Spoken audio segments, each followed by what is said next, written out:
saya menggugah hari ini apa yang kita buat di lapangan adalah sebuah kesalahan, sebuah kekeliruan yang nggak pernah dibuat oleh daerah lain mungkin bukan Aceh, di luar Aceh. Mereka sudah sangat-sangat tematis hari ini. Bukan pernah dengar belajar tematis. Nah itulah untuk kelas 1, kelas 2 dan kelas 3 belajar tematis. Silabusnya macam mana, RPP-nya macam mana. Ini di kelas 3. Saya nanyanya ke ibu yang berkacamata, yang berbaju biru saja. Andai kan ibu, ya bu ya, ngajar al-alah. Ibu kan pernah buat RPP, pernah buat silabus ya. Di RPP dan silabus itu kan ada alokasi waktu bu ya.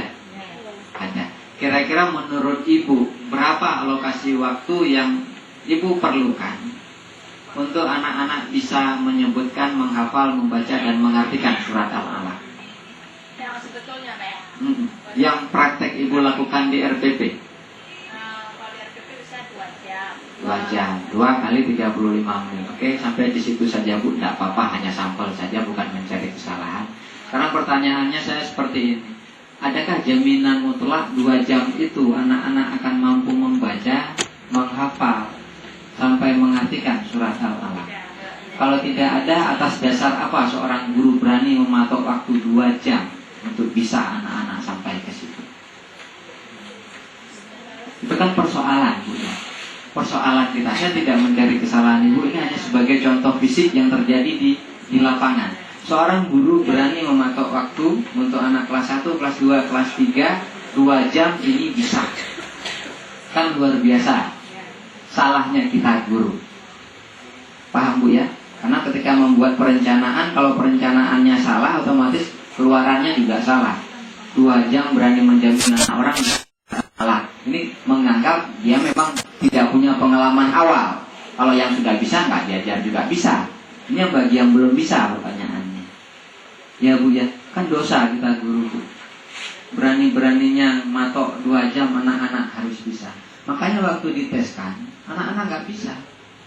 Terus paradigma hari ini, termasuk saya, kembali lagi saya contohkan saya supaya nggak usah marah-marah lah sama saya yang ngomong.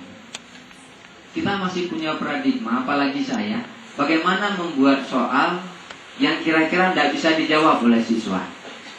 Itu paradigma yang terjadi kita guru hari ini. Nyopu soal kurang kai kalimat supaya mantap, supaya nyemin anjir. Ada pemikiran seperti itu sama guru kita hari ini. Bukan hanya ibu, bukan hanya Pak. Gimana caranya? 5 tambah 8 gimana bu? Diibaratkan ke buah-buahan, ke benda. Kalau menurut saya, itu kan tekniknya macam-macam ya, nggak ada yang benar dan tidak ada yang salah. Silakan. Kalau menurut saya dari awal anak-anak itu harus dikasih penguatan di otak kecilnya terhadap penguatan memorinya. Kita kan punya otak besar, punya otak kecil. Nah otak kecilnya itu yang harus diproses. Karena hari ini anak-anak kita hanya bekerja pada posisi otak besarnya saja. Paham maksudnya bu? Kalau 5 tambah 8, kalau menurut saya 5-nya disimpan atau 8-nya disimpan di dalam kepala. 5-nya boleh disimpan dalam kepala atau 8-nya boleh disimpan dalam kepala. Ibu terserah mau ngambil apa. Saya simpankan 8 dalam kepala saya. Nah yang disebut 5 coba acungkan tangannya. Ini kan, ayo kita sambung ingatan kita yang sudah kita simpan 8 dengan hitungan selanjutnya. 9, 10, 11, 12, 13. Saya tidak perlu alat peraga dan tidak perlu lidi. Karena kalau umpamanya menghitung pakai jari